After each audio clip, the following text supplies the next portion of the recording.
All right, welcome to day 2 of the Power Up Brand Bootcamp. Today we are focusing on how to sell your value.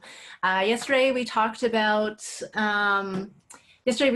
building the foundation of your story and really focusing on building out that why statement. So we're really excited today to be talking more about how we're going to sell your value. So we take day 1, add it to day 2, then we're going to continue on. It's going to be fantastic.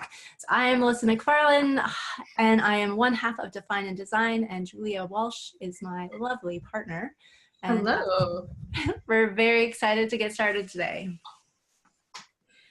So when it comes to your value, which what we're talking about, I'm going to say something that is perhaps going to sound a little bit harsh, but maybe we all need to hear this.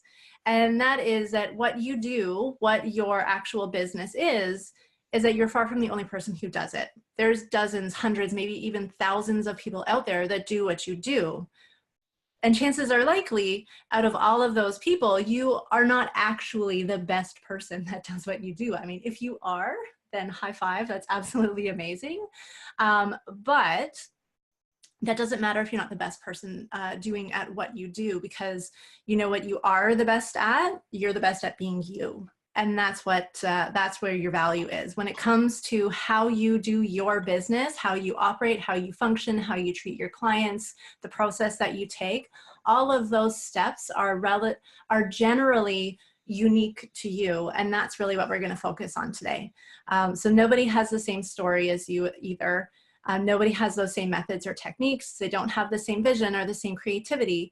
And that's really cool, and it's really important, because it doesn't matter if you're doing the same thing as someone else. You just really need to focus on who you are and how you do it, and that's where the value is. That's how you're going to separate yourself from those competitors that you have in your field.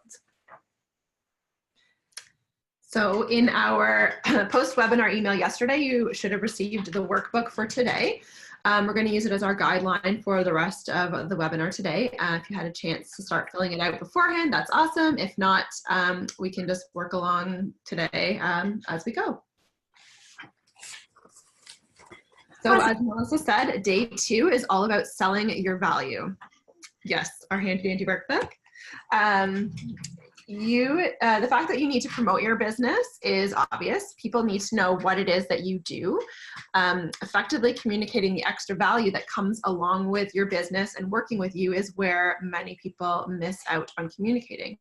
It's that extra value that your audience wants to know about, and that's what it is that will help them decide to do business with you. The exercises below are going to help you define your service products and identify that extra value that we're talking about. So if we look over at step 1 is, what is your product or service? William, did you have a chance to work through this at all last night? I did a bit of it. Awesome.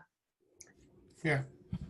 So we can use you as our handy dandy example, your product or service. Well, I think like my product is like, I'm a photographer, so photography, so I'm offering services in headshots. And like for branding for startup companies. Yep, that's awesome. And the way in which you deliver your service and how do you make your product. So something like that would be, what's your process? And something to kind of think about along with that is, as you create your product or as you go through your service, is there something unique that you think that you do? Or if not, is there a way in which you offer it that you would want to speak about as being kind of unique or special just to you?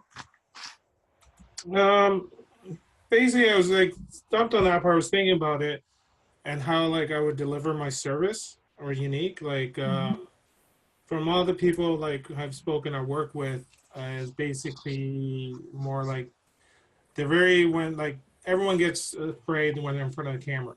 Mm-hmm.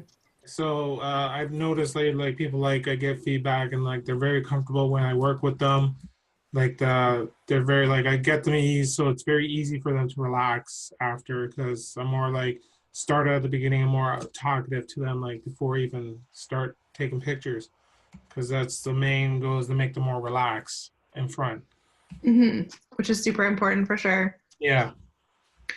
So Number 3, we talked about how someone obtain your service or product. So I don't want to keep putting you on the spot. Well, that's all right. Well, So like, the how other would they thing is, obtain like, your product? my website and Instagram are Mhm. where they obtain, where they see where my work is. Yeah. So you can talk a bit about kind of what they have to do to obtain that, which would be reaching out to you specifically through one of those platforms. Yeah. Melissa and I chatted a bit about that for ours. So for us, either it's like the first step in our process would be if you want to work with us directly, we hop on a call with someone, or else if they're just looking to purchase one of our products directly, it would be right through our website or through Instagram as well. Right. So with that particular question, it's kind of like you want to think about what's the journey that somebody has to go through to connect with you. So in your case, Will, like obviously as a photographer, your business is very visual. So Instagram makes 100% sense that that's where they're going to find you and connect with you through through the direct message process, right? Yeah. So then when somebody, let's say they send you that DM and they say, oh, I'm interested in talking with you, from that point, like from that point, where do you ascend them to at that point? Is it, you just collect their phone number right there and make a phone call with them?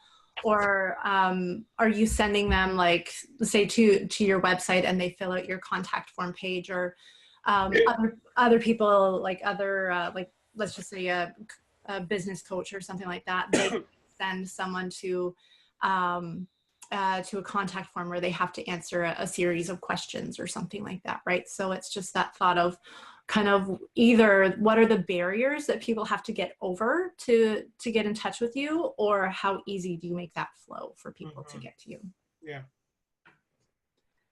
And then questions 5 and 6, we kind of talked about, it's like expectation versus reality. So what is the desired outcome clients want when they come to you? I'm sure, Will, when they come to you, people want to look like absolutely their best and get fabulous photos taken.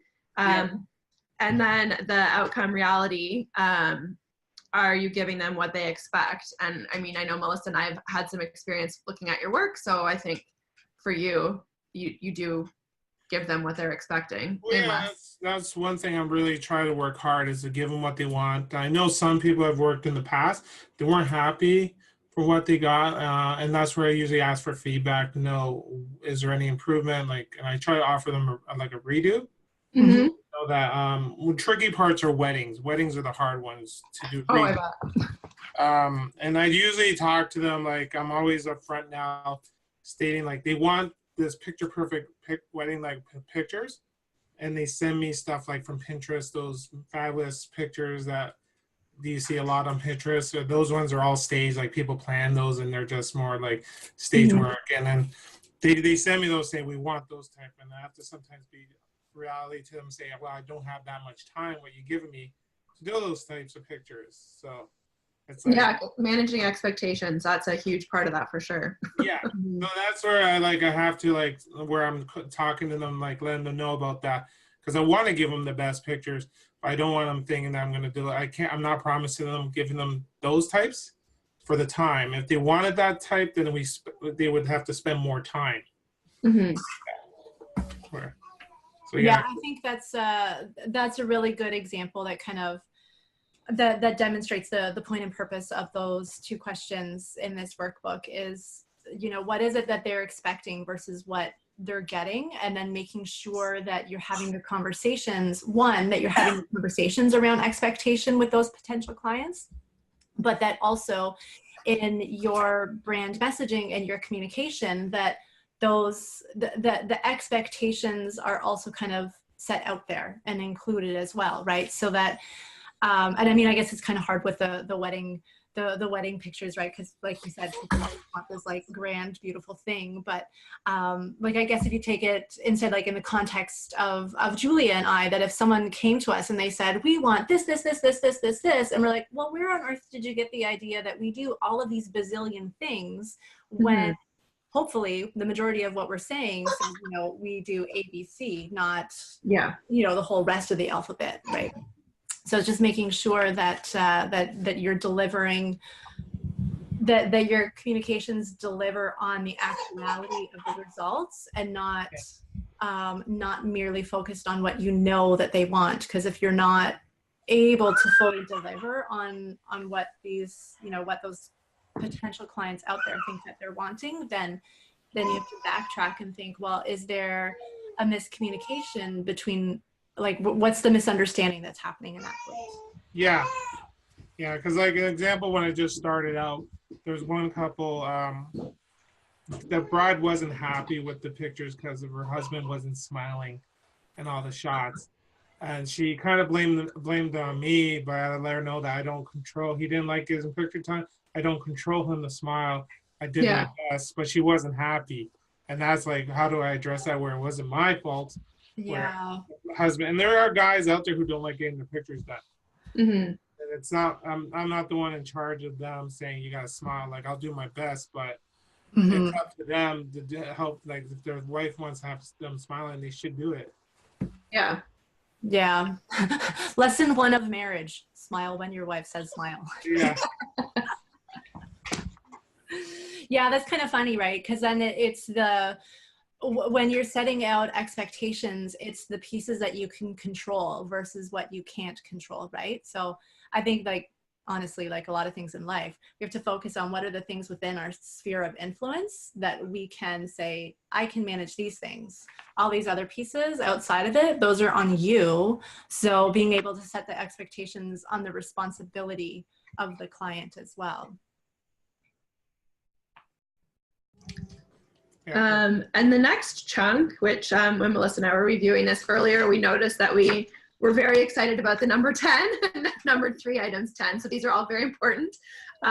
Different traits about kind of like who, they all boil down to who you are and what you do and how that impacts the delivery and the service of your business. So we talked about different character traits that you have that you use in your business, and how those traits specifically help you serve your clients better within that business. And then again, skills and talents you have and how those again help serve your clients well. You might hear someone right now. She's not into webinars, we get it. Yeah. The mom has to step up for herself. Oh. It's okay. So. Okay. I'm just gonna mute you for a second, Will, and I'm just gonna talk to you a little bit more, and then we'll let you tend to your babe, and then we'll bring it back on when she's settled. Okay. Thank you. Okay. So as Julia was just saying, so when we look at so we looked at the external, we looked at the client, what do they want, kind of those pieces, and then bringing in the who we are as the individual, as the face of our business and what we're doing.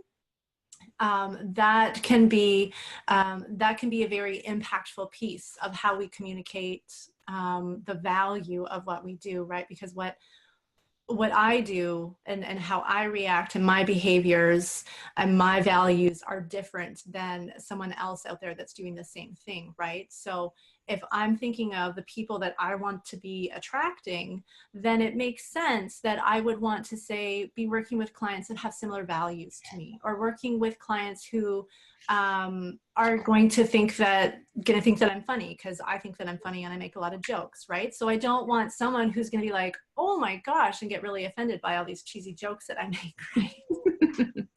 As Julia's like, yeah, she's got a lot of cheesy jokes. And a huge love for alliteration, but that's why I love you. Okay. So when we look at those, the character traits, we're going to each look at about 3 to 5 character traits that you have that you're using in your business, right? So what's that part of the personality of you that comes out in the way that you operate your business, and then thinking, how do those traits serve you better? Once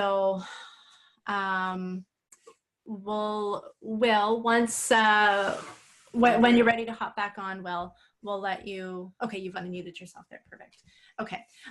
So if you've got some thoughts on what some character traits that you have and how you play them out in your business. We'd love to hear them. Okay, so this was like number 10? So this is number 7. 7, sorry. So character traits. Basically, I think for like 3 is like I'm like more like I'm a people person, and that's so I make everyone very comfortable as one of my traits. Like yeah, I make them comfortable, easygoing. Another one is I take my work serious as that. Like I make sure I'm doing a good job, because if they're paying me so much dollars, I want to make sure I'm giving them the high quality work. Mm-hmm. And another one I think for me is I think this is what I'm doing now is more fun to me. Like is work, but I treat it as more like what I love to do. So I don't bring that stress of like it's working to me. And so Yeah. I think that's where the trait of everyone feels more relaxed, because I'm enjoying what I'm doing. Mm-hmm. Yeah. So yeah. Yeah. So that makes sense, right? So it's that the way that you're able to set people at ease, because you have those good interpersonal skills, and the fact that your work doesn't kind of bring you that stress, and they're picking up on that kind of calm vibe that you have, again, really helps to make that person in front of you, make them comfortable and be able to feel like they can be natural in who they are. Yeah. So that would probably be that might be a good thing to be, keeping in your back pocket to remember, as you're talking about your process and how you can get people to be comfortable. So then if we move on to skills and talents, so these are more of kind of like the hard skills, the tangible skills that you have. So these could be things like just like your knowledge to be able to do something, essentially. Yeah. So if you, what would you say that you would have in those?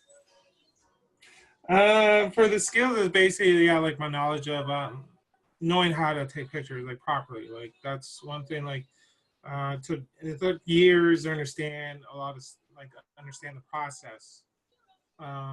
Another one would be more of a skill at the talent is editing, like pictures like that, because there's not a lot of people who doesn't do proper editing, or they overdo it. And one thing where I look at that is where I want it like real, more like what you would see, not like fake. So if someone's looking at it, they actually see skin texture instead of flat, like smooth, like looks like a doll. Yeah, like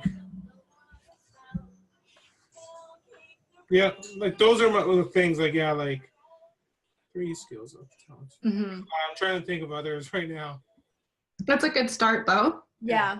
And actually, you know what? Kind of a comment on the editing piece. So, Julie and I last month we were speaking with another photographer, and he was saying that one of the challenges that he's finding is that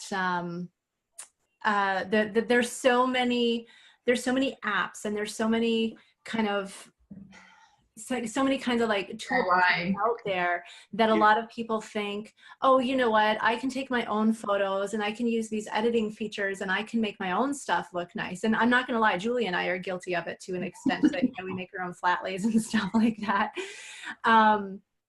And he was like, his big challenge was that he's lost some of his customers due to that, because people he was doing work for, now they're like, oh no, I can just do it for myself, right? So there could be that, the selling the value of what comes out of the professional photography, the value of someone who knows the composition for lighting, knows how to get someone in the right kind of environment, and kind of get the right kind of, the background, the foreground, and really know what you're doing with editing tools.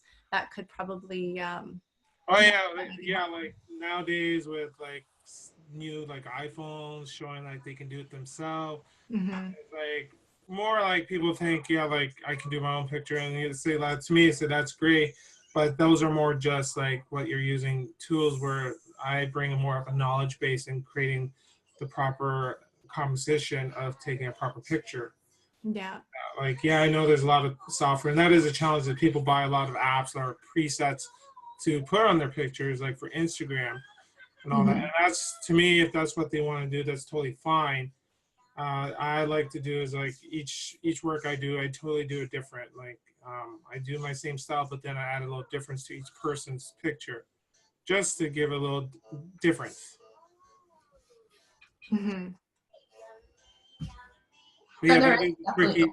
That is a tricky in the photography. Like everyone can take a picture, and that's fine. It's like it's more like I have to tell them what's my value, what's the value, like what do I bring to them. Yeah. Yeah, exactly. Which, I mean, is essentially the point of today.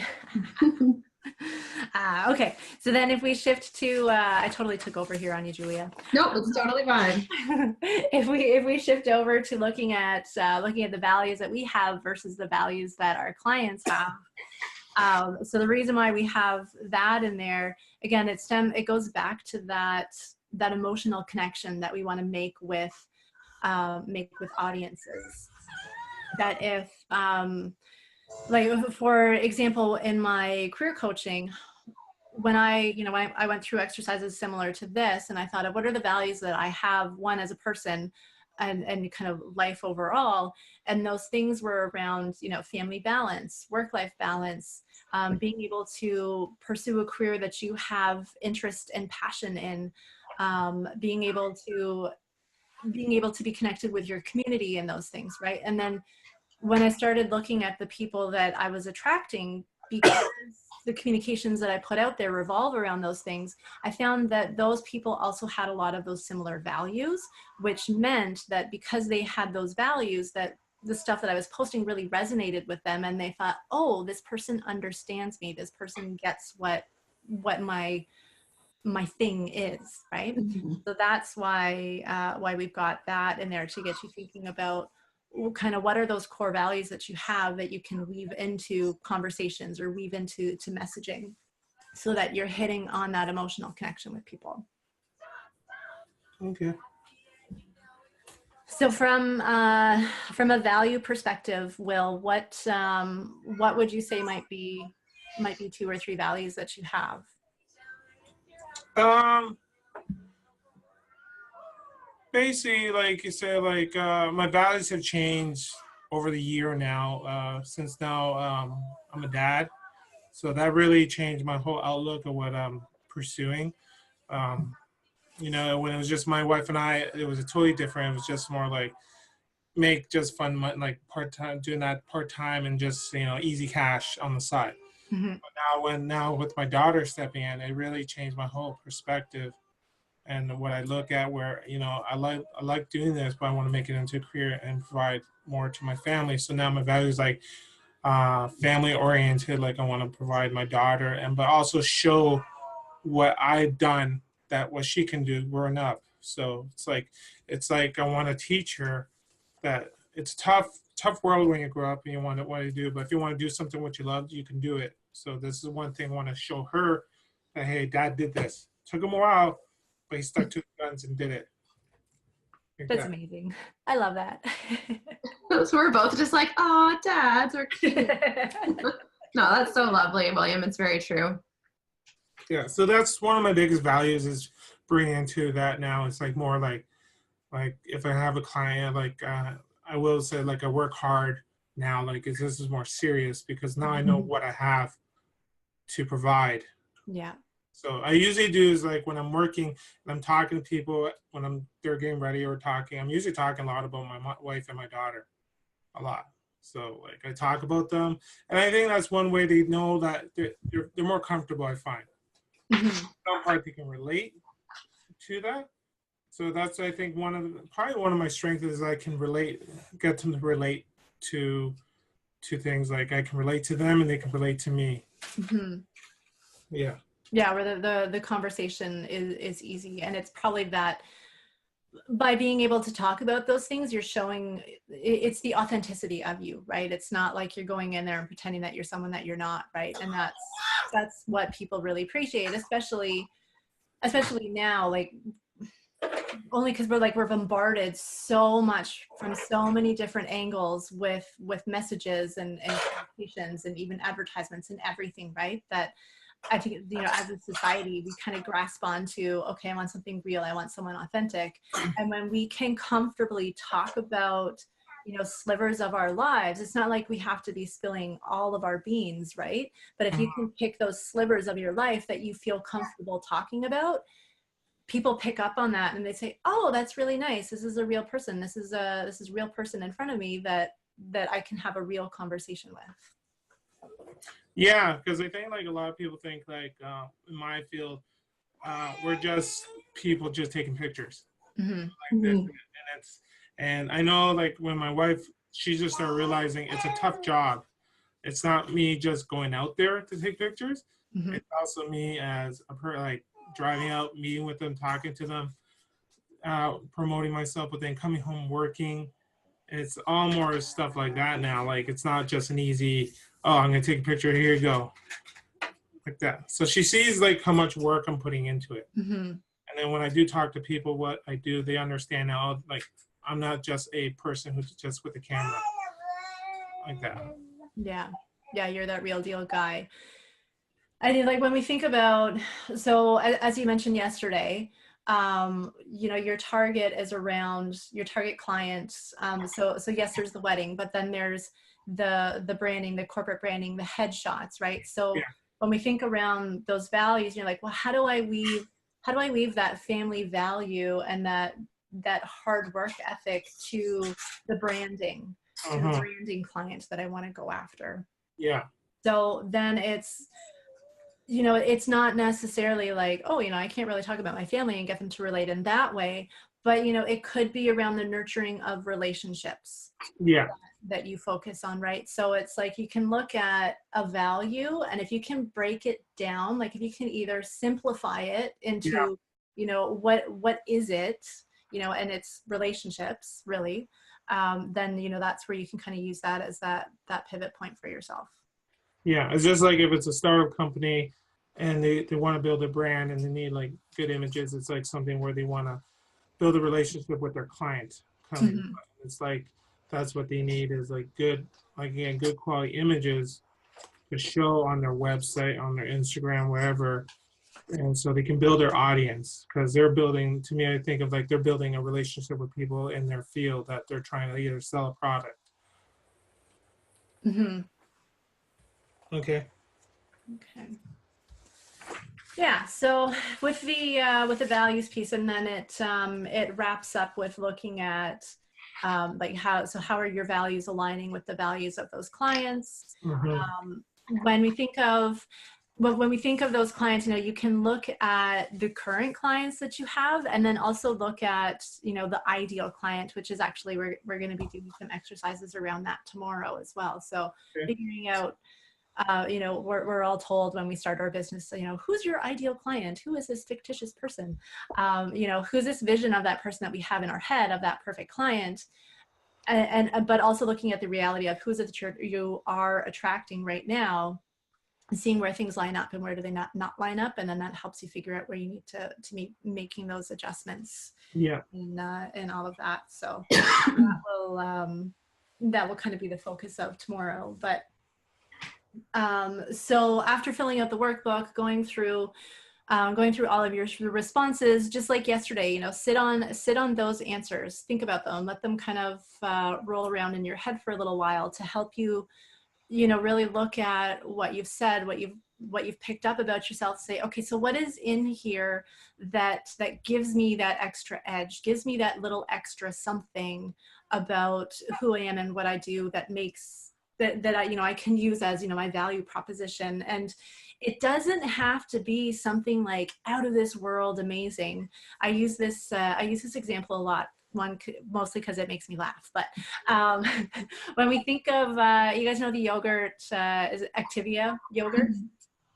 Their whole like marketing thing is that they're the yogurt that's good for your digestive tract because they have B. regularis in it. But the shocking news is that every yogurt is good for your digestive tract, and every yogurt has B. regularis or whatever the heck it is in it. It's just that the marketers of Activia yogurt decided, you know what, we're going to pick something that is like, how do you make yogurt exciting? So we're just going to pick something that nobody has picked on yet and say that, you know, this is our unique value prop, and focus our marketing around that point. So, you know, you don't have to pick something amazing or out of this world. You just have to pick something that you do that you can be like, hey, I do this and I do this part really well. Yeah, like I know like that's one tricky part, and like my field is that there is so many people out there, and I want to be like what stands me out compared to them, and that's one of the goals I'm trying to do is like I know that I'm a good photographer, and I want to show them that, and it's just like I want to show them like what's different compared to them. And yeah. So that's what I'm working on right now. Mm-hmm. Yeah. And it's, you know, it is that discovery process, right? And sometimes, honestly, sometimes it's even a little bit of trial and error. When we look at, because we can look at our competitors and say, how are they doing it? And think, oh, that's really terrific the way that they do that. But then we have to remember that the way that they're doing something is their way. So that's why they're able to communicate it that way. So it's that reflective process to be, what is my way that I can talk about? Let me think about who my audience is. Do they want to know about my way? And if the answer is no, then you're like, okay, am I talking to the wrong audience? Yeah. Or, you know, or is it that, you know, you need to do that little bit more reflective work to say, okay, so if I were to come up with 5 things that gives me that that edge, 5 things that, you know, I can say are my process or whatever, that you can kind of, you know, shift around in, then that kind of, you know, you can test, okay, this message seems to resonate better than this one and whatnot. And then you can narrow it down into something. Okay. Okay. So that essentially wraps up the workbook. So as we said, you know, the real value in your business is you want to pick out your handful of key traits and specialties that are yours, and you can build the value around it. You want to keep your value focused and aligned. Make sure, so when we're going to pull it all together on Friday, but, you know, as we look at each thing, we always want to make sure that what we're coming up with, it still feeds back into that central foundation, right? That central core value of what our business is and what we're doing, so that all of our messaging is all on track and not confusing our audience, which is, our audience is what we're talking about tomorrow. So we're pretty pumped for that. And not sure if you want to add anything else in there, Julia. No, I think you pretty much covered everything. I did. I stole the show. I'm sorry, Julia. It's totally fine. I love listening to you go. Excellent. Goals for 2009. Stop stealing the show from Julia. Okay, so that wraps us up. So we will send out the replay, and we'll see you tomorrow at 11.